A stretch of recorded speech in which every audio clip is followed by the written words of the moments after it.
Good morning! Maaga nga kami nagayak ngayon dahil araw ng linggo.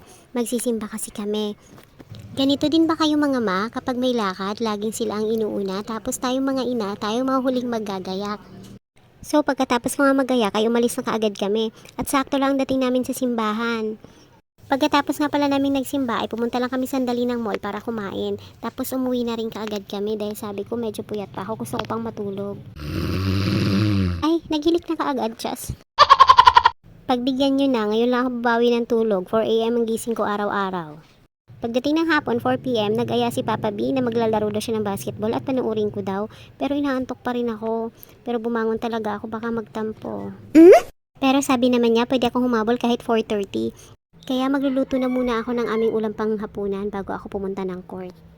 At ngayon nga, magluluto ako ng crispy chicken ala King, ala Angie. Bumili nga lang pala ako ng chicken breast sa palengke kasi mas mura kaysa doon sa naka-fillet na. So bumili ako tapos pina-fillet ko lang doon sa nagtitinda. Mas mura siya. So yung chicken fillet nilagyan ko lang ng itlog tapos nilagyan ko ng tasty boy kanina tapos nagad ako dyan ng konting harina. At ayan, hinalo-halo ko na aking mahiwagang kamay. Hindi na masyadong madami ang panimpla. So pagkatapos ng ginawa ko sa chicken, lalagay ko lang siya dito sa breadcrumbs bago ko siya iprito. Nagpainit lang ako ng kawali tapos nagpainit ng mantika sa ako siya prinito. Alalay lang ang apoy, baka ito ay manegro. Diyos. Ipiprito ko nga lang pala to tapos mamaya ko nagagawin yung sauce pagkabalik namin. Kasi baka maya pagdating ko doon tapos na yung laro. Wala na akong napanood, nagtampo na naman yun. Nung maisa lang ko ngayon last batch na aking piprituhin, tamang-tama nagising na aking bunsong itlugan. Kaya gora na talaga kami na to. Medyo mahaba-haba din ang tulog nitong aking bunsong itlugan. Gawa ng yung mga kuya niya nandun na sa court kanina pa, sumabay kay Papa B. Kaya ngayon lang siya nagising. Tamang-tama yung gising niya pa. Tapos na ako sa niluluto ko at aalis na rin kami.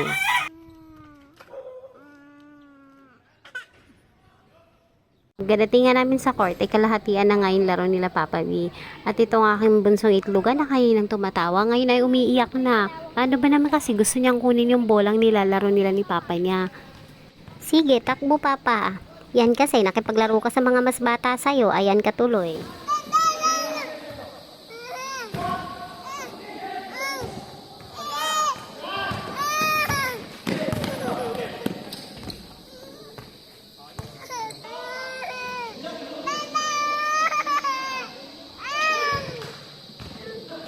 Mama, gusto niyang baba, ma.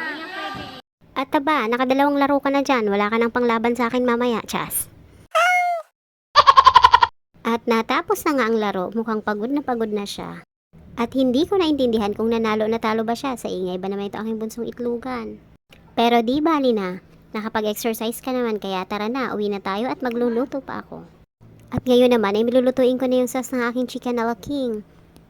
Magpapamelt nga lang ako ng butter dito, tapos igigis ako yung carrot na hiniwa ko kanina at saka sibuyas. Maliliit lang pagkakahiwa nun.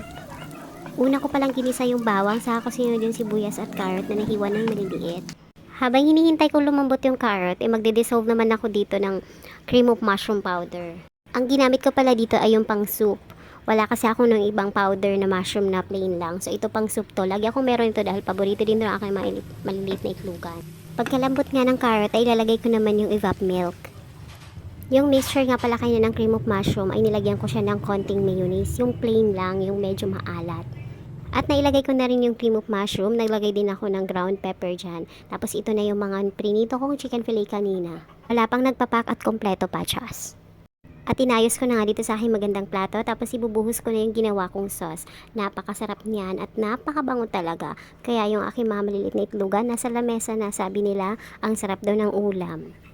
At for sure, yung nag-exercise kanina, masisira na naman ang jeta ngayon sa ulam na hinanda ko. Pero okay lang yan para may panlaban ka, Chas. At ayan, nabusog na nga sila, kaya ayan, tatawa-tawa na. Hindi siya natatawa siguro, no? Hindi siguro siya natatawa.